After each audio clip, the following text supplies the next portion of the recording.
Hello students, চলে এসেছি art style একাডেমির একটি নতুন ভিডিওতে। আজকে আমরা বানাবো একটি পেপার ফ্লাওয়ার। তার জন্য আমরা একটি A4 সাইজ পেজকে স্কোয়ার করে কেটে নিয়েছি। তারপর পেজটিকে ত্রিকোণ করে দুবার মুড়েছি, তারপর হাফ করে মুড়েছি দুবার। তার ফলে কি হয়েছে, একটা প্লাস সাইনের ভাঁজ পড়েছে আর একটা ইনটু সাইনের ভাঁজ পড়েছে। এরপর কাগজটিকে হাফ করে মুড়ে নেব এবং এইভাবে ফোল্ড করব। একটু কঠিন মনে হবে, কিন্তু একবার মন দিয়ে দেখলেই ব্যাপারটা খুবই সহজ। এরপর আমরা যে দিকটা ভাঁজ ফেললাম সেই দিকটা উপর দিকে রাখব এবং এইভাবে কোণগুলোকে মুড়ে দেব। অপোজিট সাইডটিও একইভাবে মুড়ব। তারপর একটি বরফি সাইজের শেপ আসবে। এরপর এই জায়গাটা খুব ভালো করে দেখো, যে দিকটায় ভাঁজটি আছে তার ঠিক অপোজিটে আমরা কাগজটাকে ফোল্ড করে নেব।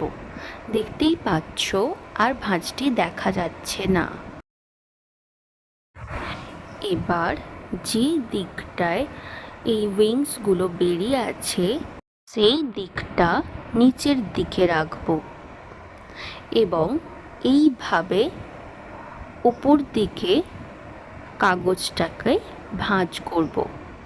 অপোজিটটাও এইভাবে ভাঁজ করব। যে দিকটায় উইংসগুলো ছিল সেই দিকটা ত্রিকোণ হবে। দেখো কতকটা এই রকম দেখতে হয়েছে। এরপর এই দুটো উইংস একে অপরের ভিতরে এইভাবে ঢুকিয়ে দেব। অপোজিটটাও এইভাবে ঢুকিয়ে দেব। তোমরা চাইলে আঠাও দিতে পারো। এইভাবে ধরে এই ফাঁকা অংশটিতে দূর থেকে ফু দেব, তাহলে কাগজটি একটু ফুলে যাবে। কাগজের কর্নারগুলো এইভাবে মুড়ে দেব যাতে ফুলের পাপড়িগুলো হয়ে যায়। দেখো একদম তৈরি ফুলটা। এরপর আমরা একটা লম্বা মতো স্কাই কালারের বা তোমরা গ্রিনও নিতে পারো একটি ফুলের ডান্ডি বানিয়ে নিয়েছি।